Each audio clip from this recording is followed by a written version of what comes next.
Am I being fair in asking this question?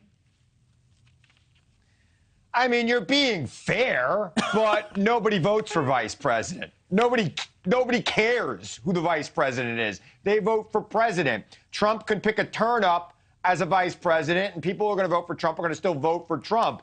Biden can keep Harris. He can put in Pete Buttigieg, Gretchen Whitmer, any one of the millions of people we've talked about over the last 6 months. And it won't matter. They're either going to vote for Biden or they're not. Do respect. I know actually a lot of Republicans in 2008 who voted for Obama only because of Sarah Palin. They just didn't want Sarah Palin to be president. John McCain was old. Joe Biden is a lot older than John McCain was at the time. Does Biden's advanced age, which just the actuarial tables say in his second term, the vice president might really matter? In this case, none of us want to talk about that, but voters are going to think about that, aren't they? Look, there can be something they think about, but I don't think it's the top factor that's going to drive their decision. It's a good point. It'll be something that people consider. And frankly, I think Kamala Harris could be a fine vice presidential candidate 2 years from now. It's all about the campaign, frankly. Yeah, okay. I get it. She hasn't had great press, but what vice president ever gets great press? Okay, but true. I mean, Dan Quayle didn't get great press. That was always the parlor game. Is George H.W. Bush going to replace him? There was talk of replacing Joe Biden. Didn't get great press. Right. There was talk of replacing Joe Biden in 2012, replacing Mike Pence in 2020. You think about the parlor game to play. Mitch Landrieu, Gretchen Whitmer, Cory Booker, Val Demings, Karen Bass, Gavin Newsom, Stacey Abrams.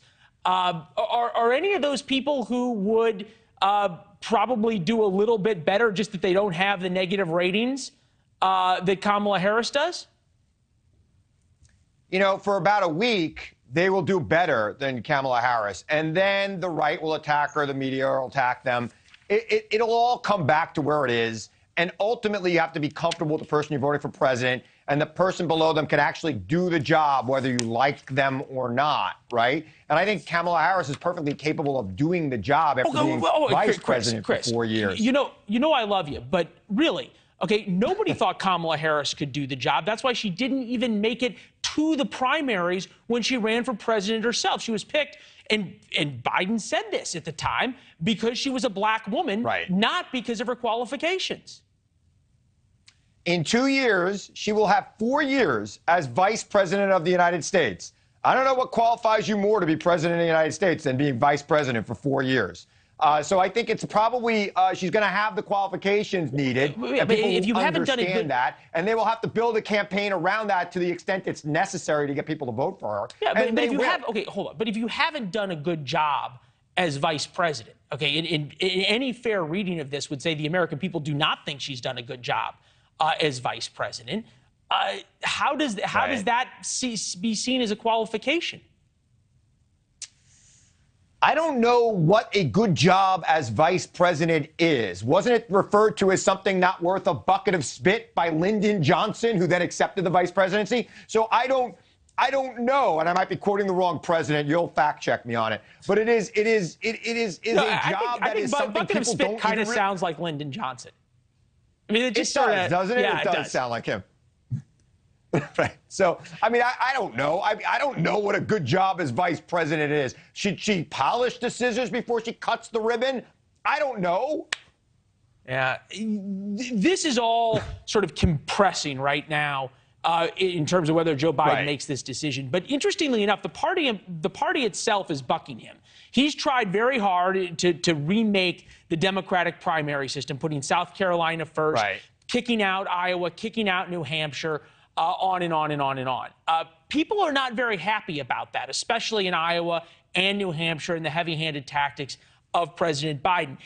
Conceivably, it doesn't really matter if he runs for re-election. He thought he was going to be able to slip it through. I'm wondering what you're hearing from other Democrats, if that really is going to hold true. Well, Democrats I talk to are done with Iowa. Iowa completely, screwed up their caucus last year, and it led to all sorts of confusion going into New Hampshire.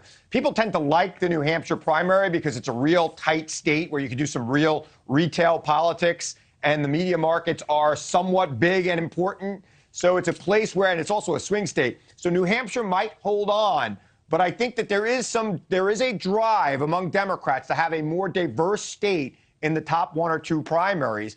And South Carolina, Georgia are probably going to move up in the primary process. And I do think that those states would welcome that. I know that there's been some talk that the Republicans any control state. the legislatures in those states. Right. Well, yeah, South Carolina is a Republican state. Who knows? But Georgia maybe. Hey, we got to run, Chris. It's always good to see you.